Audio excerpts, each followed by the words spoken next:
પ્રાર્થના સંદેશ ન્યૂઝમાં આપનું સ્વાગત છે। સોનગઢમાં ગૌ માતાને રાષ્ટ્રમાતાનો દરજ્જો આપવા ભવ્ય રેલી, મામલતદારને આવેદન પાઠવાયું। સોનગઢ ખાતે આજરોજ ગૌ માતાને રાષ્ટ્રમાતા તરીકે સન્માન આપવાની માંગ સાથે ભવ્ય રેલીનું આયોજન કરવામાં આવ્યું હતું। સમગ્ર ગુજરાતમાં ચાલી રહેલા આંદોલનના ભાગરૂપે સોનગઢમાં પણ મોટી સંખ્યામાં લોકો જોડાયા હતા। રેલી રંગ ઉપવનથી પ્રારંભ થઈ મામલતદાર કચેરી સુધી પહોંચી હતી।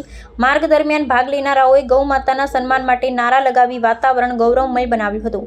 રેલીમાં વિવિધ સમાજના આગેવાનો, યુવાઓ તેમજ મહિલાઓએ ઉત્સાહભેર ભાગ લીધો હતો। રેલી પૂર્ણ થયા બાદ પ્રતિનિધિ મંડળ દ્વારા મામલતદારને આવેદન પત્ર પાઠવી ગૌ માતાને રાષ્ટ્રમાતાનો દરજ્જો આપવાની માંગણી કરવામાં આવી હતી। આ પ્રસંગે આયોજકોએ જણાવ્યું હતું કે ગૌ માતા ભારતીય સંસ્કૃતિ અને આસ્થાનું પ્રતીક છે, તેથી તેને રાષ્ટ્રમાતા તરીકે માન્યતા આપવી જરૂરી છે। સમગ્ર કાર્યક્રમ શાંતિપૂર્ણ અને સુવ્યવસ્થિત રીતે પૂર્ણ થયો હતો।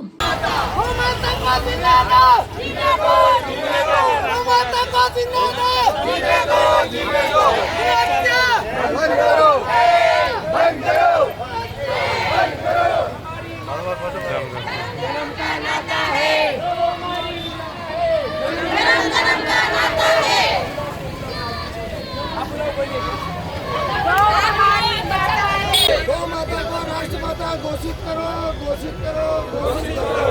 गौ माता को राष्ट्रमाता घोषित करो, घोषित करो, घोषित करो। गौ माता को राष्ट्रमाता घोषित करो, घोषित करो, घोषित करो। પ્રાર્થના સંદેશ ન્યૂઝની તમામ લેટેસ્ટ અપડેટ્સ માટે ચેનલને હમણાં જ લાઈક, શેર અને સબસ્ક્રાઇબ કરો।